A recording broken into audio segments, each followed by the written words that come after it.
আর বন্ধুরা প্রচুর গরম পড়েছে, দেখো রোদের তাপমাত্রা প্রচুর। আর বন্ধুরা আজকে যেহেতু শনিবার, আজকে নিরামিষ। আজকে নিরামিষে আমি কী রান্না করেছি তোমাদের দেখাবো। এই দেখো এখানে ভাত করেছি আমি, এই দেখো ভাত, গরম গরম ভাত। আর সাথে আছে এই যে পটল ভাজা, উচ্ছে ভাজা, আলু ভাজা, বেগুন ভাজা আর কুমড়ো ভাজা। এটা ডাল দিয়ে খাওয়ার জন্য।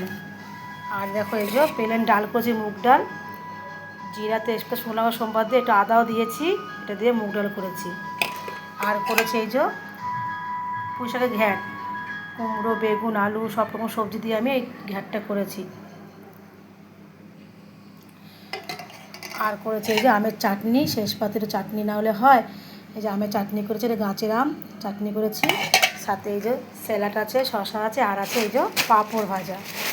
শেষ পাতে চাটনি পাঁপড় না হলে হয়। দেখো বন্ধুরা এই যে পাঁপড় আমি ভেজেছি, এই যে এই পাঁপড় দিয়ে আমাদের দুপুরে খাওয়া দাওয়া হবে। তো আমার রান্নাগুলো কেমন লাগলো, নিরামিষ রান্না, তোমরা কমেন্ট করে জানিয়ে দিও।